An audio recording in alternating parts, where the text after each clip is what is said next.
Prezados irmãos e irmãs, vocês prestaram atenção como que nós iniciamos a proclamação do Evangelho de hoje?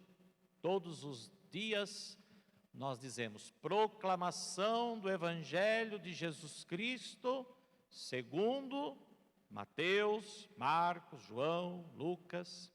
Hoje nós iniciamos dizendo: conclusão do Evangelho de Jesus Cristo. A festa da ascensão do Senhor é o retorno de Jesus para junto do Pai. E no dia da ascensão, então, se conclui o Evangelho. Já não há mais Evangelho depois da ascensão. Não há mais nenhuma palavra de Jesus. Tudo aquilo que Ele anunciou, pregou, a boa nova que Ele nos trouxe, o Evangelho, o Santo Evangelho de Jesus, anunciado pelos discípulos, transmitido para os discípulos, este foi concluído então com a sua volta, o seu retorno para junto do Pai. Podemos dizer então que o Evangelho de hoje são as últimas palavras de Jesus nesta terra. Essas foram as últimas palavras de Jesus nesta terra. E o que Jesus deixou para nós como testamento? Quais foram as últimas palavras de Jesus antes de seu retorno para junto do Pai? Ide por todo o mundo, anunciai o Evangelho a toda criatura. Quem crer e for batizado será salvo, quem não crer será condenado. Estes são os sinais que acompanharão os seus discípulos, que acompanham até hoje a sua igreja. E depois de dizer essas palavras, foi levado então para o céu e sentou-se à direita de Deus. Meus irmãos, terminados 40 dias da Páscoa, a igreja celebra então a solenidade da ascensão do Senhor ao céu. Os 40 dias que foram concluídos na última quinta-feira, mas aqui no Brasil, como em outros países, a igreja então transfere essa solenidade que cai num dia de semana, transfere então para o domingo, para o final de semana. Alguns países já celebraram a ascensão no próprio dia, na quinta-feira, e hoje então celebram o 7º domingo da Páscoa. E nós então celebramos, no lugar do 7º domingo da Páscoa, a solenidade da ascensão de Jesus. Esta solenidade que hoje nós celebramos sugere justamente que no final do caminho percorrido por Jesus, no seu amor, na sua doação, está a vida definitiva, a comunhão com Deus, a comunhão com o Pai. E Jesus deixou então o testemunho de que agora somos nós somos os seus seguidores, e nós, seus seguidores, é que devemos continuar a realizar a sua missão neste mundo. Por isso, a conclusão do Evangelho de Cristo é justamente, podemos assim dizer, o mandato missionário de Jesus. Jesus pede que nós sejamos agora os continuadores da sua missão nesta terra. Ele veio para cumprir a sua missão segundo a vontade do Pai.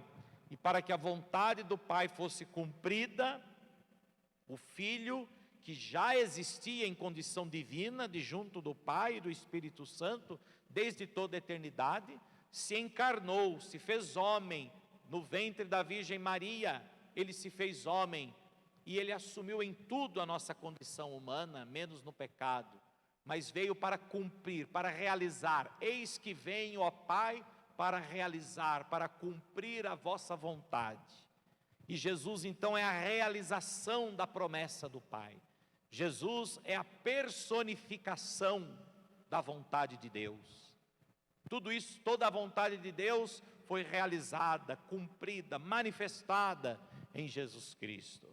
E esta vontade de Deus se cumpriu na vida de Jesus, no percurso da sua vida, da sua existência aqui na terra, até a sua paixão, morte, ressurreição. E com a ressurreição, a vontade do Pai é cumprida. O homem também ressuscita, porque Jesus assume a carne humana, assume a condição humana, e essa nossa humanidade agora participa da realidade, da graça, da glória, da manifestação gloriosa de Deus. A nossa condição humana também participa desta ressurreição. E agora então Jesus retorna para junto do Pai.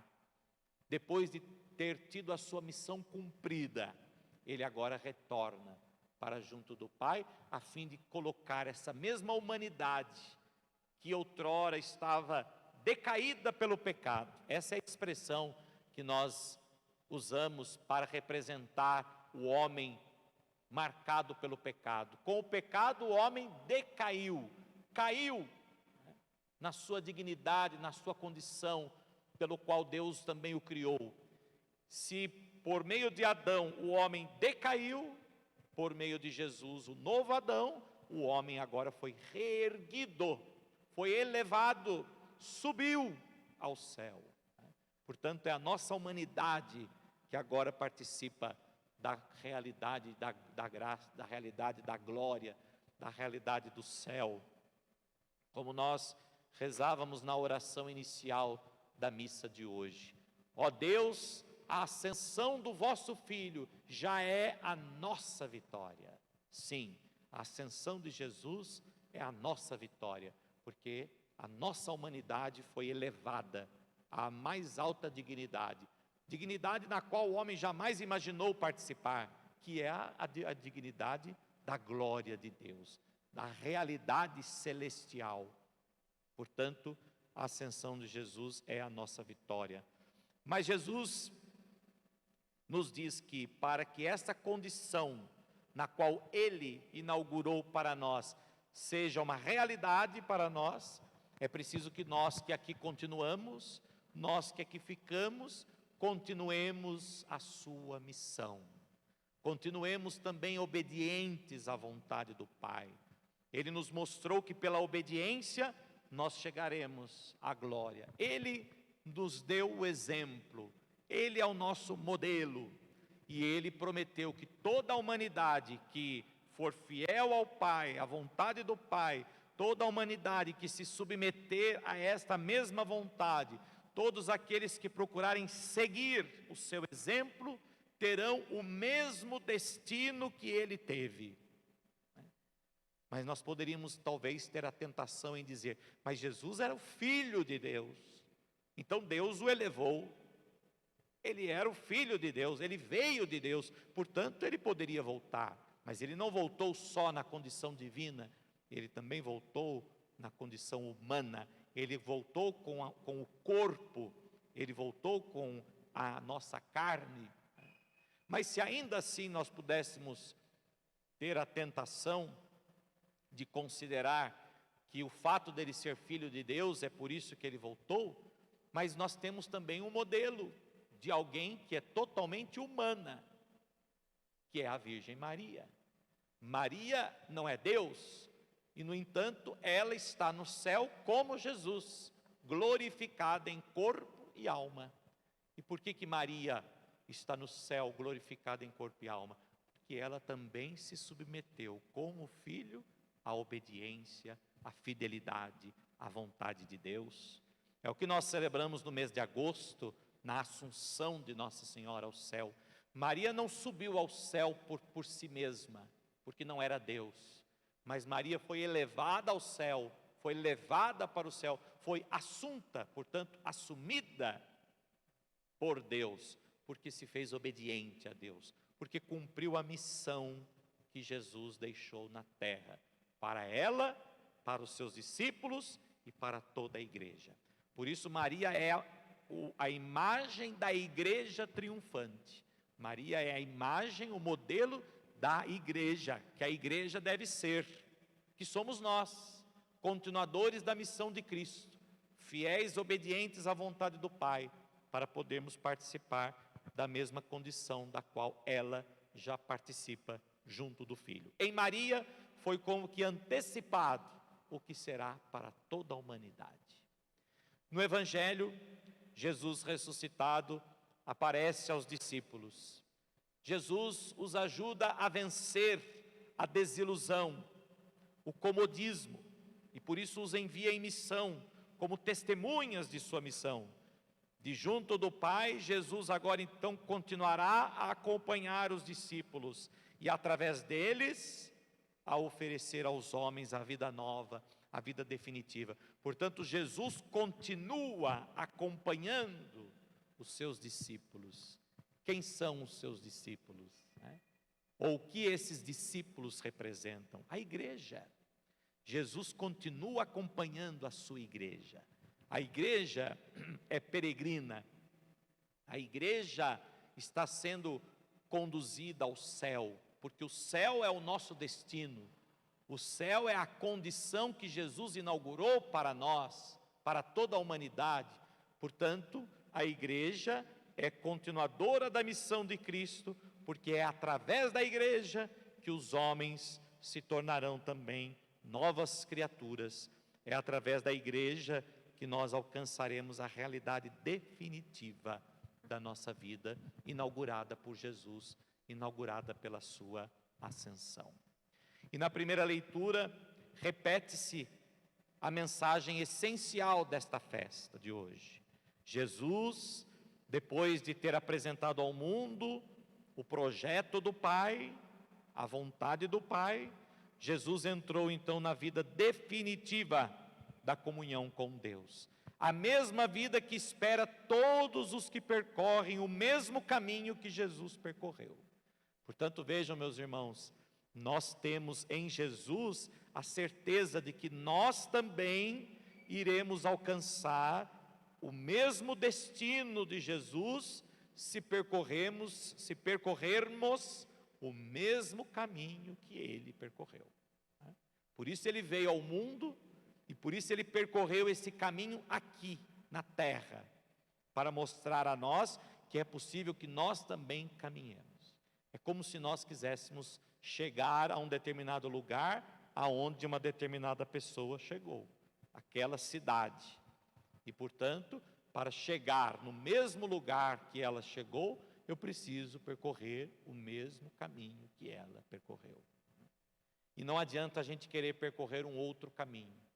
Não adianta a gente querer fazer um caminho do nosso jeito, porque às vezes nós temos essa pretensão. A pretensão de dizer, não, por aqui é um pouco mais fácil, por aqui é um pouco mais rápido, por aqui é um pouco mais objetivo. Talvez aqui e a gente também tende a querer construir um caminho do nosso jeito. É onde entra muitas vezes a nossa vivência. Queremos viver a fé do nosso jeito, queremos viver os mandamentos do nosso jeito, quando na verdade Jesus nos deu o mapa, as indicações que Ele mesmo viveu. Não são indicações teóricas, mas Jesus nos deu as indicações que Ele mesmo vivenciou. E por isso estas indicações que Ele nos deixou são as indicações seguras para alcançar a meta, para alcançar o objetivo que nós desejamos e que certamente Jesus deseja para nós. E por isso a primeira leitura dizia, porque vocês estão aqui olhando para o céu, não fiquem aqui olhando para o céu, porque esse mesmo Jesus que foi, um dia voltará, mas vocês precisam ir. Eles não podem ficar a olhar para o céu, numa passividade alienante. É assim que muitas vezes nós vivemos a nossa fé. Achamos que ir para o céu significa ficar olhando para o céu, esperando Jesus voltar, esperando Jesus vir nos buscar. Não, Jesus não vai vir nos buscar. Jesus nos espera. É diferente. Jesus não virá nos buscar. Jesus está nos esperando. Por isso Ele está de junto do Pai, e por isso que Ele diz aos discípulos e a cada um de nós, permaneçam em Jerusalém. O que significa permanecer em Jerusalém? Significa perseverar, perseverem, porque eu de junto do Pai vos enviarei o Espírito Santo. Ele será a força para que vocês possam ter forças para ir, para caminhar. Portanto, Ele nos deu o Espírito Santo. Nós estamos celebrando hoje, o segundo dia da novena, em preparação à festa do Espírito Santo, à vinda do Espírito Santo, porque é o Espírito Santo que dá força para que nós possamos caminhar, peregrinar rumo à glória que Jesus já conquistou para nós. Mas Ele nos espera, e como que fica torcendo por nós, intercedendo por nós.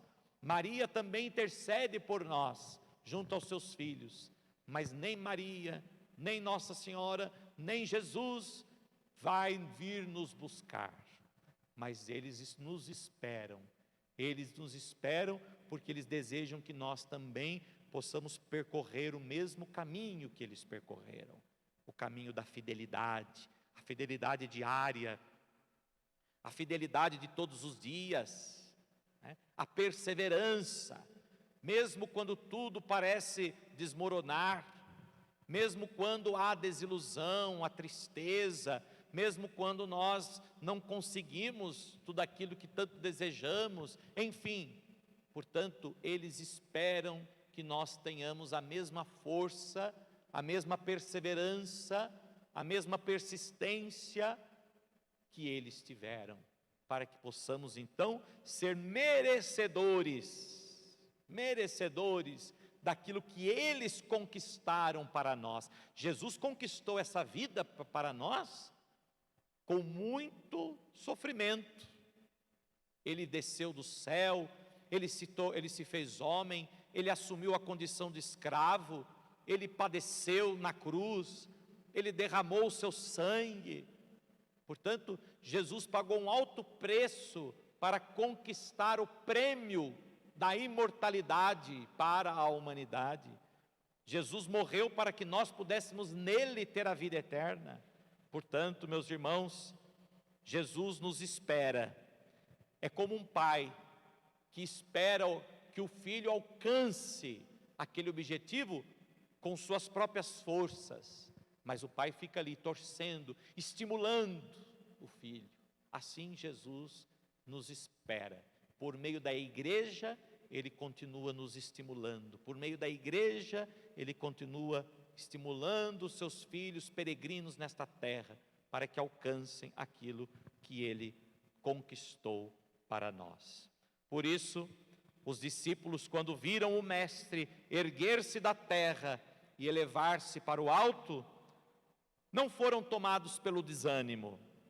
Pelo contrário, como poderíamos pensar. Aliás, os discípulos encheram-se de grande alegria e sentiram-se estimulados a proclamar a vitória de Cristo sobre a morte. Ao invés de se deixarem vencer pelo desânimo da partida do Mestre, pelo contrário, eles procuraram difundir a alegria da vitória de Cristo sobre a morte. O Senhor ressuscitado, então, continuou agindo neles, distribuindo a cada um o carisma próprio. E é isso que a igreja faz até hoje, por meio do Evangelho. Nós proclamamos o Evangelho. Evangelho significa, a palavra Evangelho quer dizer boa nova, boa notícia, uma mensagem exultante. O Evangelho nada mais é do que esse estímulo que Jesus continua fazendo por meio da sua igreja. A igreja é a continuadora da missão de Cristo. A igreja é aquela que continua proclamando esta boa nova, anunciando, pregando a palavra de Jesus, o Evangelho de Jesus, a boa nova de Jesus, para conduzir todos ao céu. Que a solenidade então de hoje, meus irmãos, da ascensão do Senhor ao céu, seja realmente a nossa vitória. Que a ascensão do Senhor que hoje nós celebramos, seja também um estímulo para a nossa fé, para a nossa esperança. Que a ascensão do Senhor seja para nós uma força estimulante, para que aumente a nossa perseverança, para que aumente a nossa obediência, a nossa fidelidade, para que possamos alcançar aquilo que já foi conquistado para nós por Cristo nosso Senhor. Assim seja. Amém.